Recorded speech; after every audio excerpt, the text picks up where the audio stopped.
Hello আমার কাছের মানুষজন। সবাইকে অনেক, অনেক বেশি স্বাগতম। আর ঈদ তো কাটিয়ে ফেলেছেন। তারপরেও আমি একটা সিম্পল একটা মেকআপ টিউটোরিয়াল নিয়ে চলে আসলাম। এখন যেহেতু গরমকাল অবশ্যই বেশি মানে ভারী মেকআপ কখনোই নিতে যাবা না। এতে হচ্ছে ঘেমে একদম মুখের অবস্থা ১২টা থেকে ১৩টা হওয়ার সম্ভাবনা রয়েছে। সো আমি একটা সিম্পল মেকআপ নিয়ে চলে আসছি।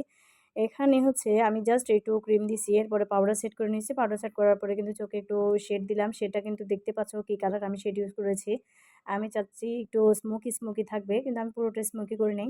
তারপরে হচ্ছে আমি একটু অ আইব্রো দিয়ে ড্র করে নিয়েছিলাম। উপরে এবং নিচ সুন্দর মতো ড্র করে নিয়েছি। এর থেকে বেশি ভারী করতে যাব না। যেহেতু আমরা দিনের বেলাতে কখনোই ভারী মেকআপ নেওয়া উচিত না।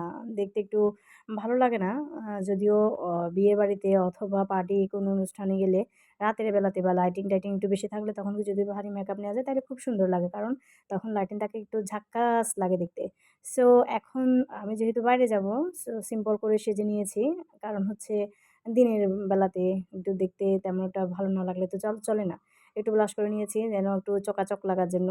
সবসময় মনে রাখবা যে ঠোঁটে যখন কোনো লিপস্টিক এপ্লাই করতে যাবা, ঠোঁটটা আগে ড্র করে নিবা। কারণ হচ্ছে আমরা অনেকে লিপস্টিক পরতে গেলে কিন্তু ঠোঁটের উপরে দিয়ে ফেলি। সো আমরা যখন ঠোঁট ড্র করে নিব তাহলে উপরে যাওয়ার মানে আমাদের ঠোঁটের বাইরে লিপস্টিক পরার কোনো সম্ভাবনা থাকবে না।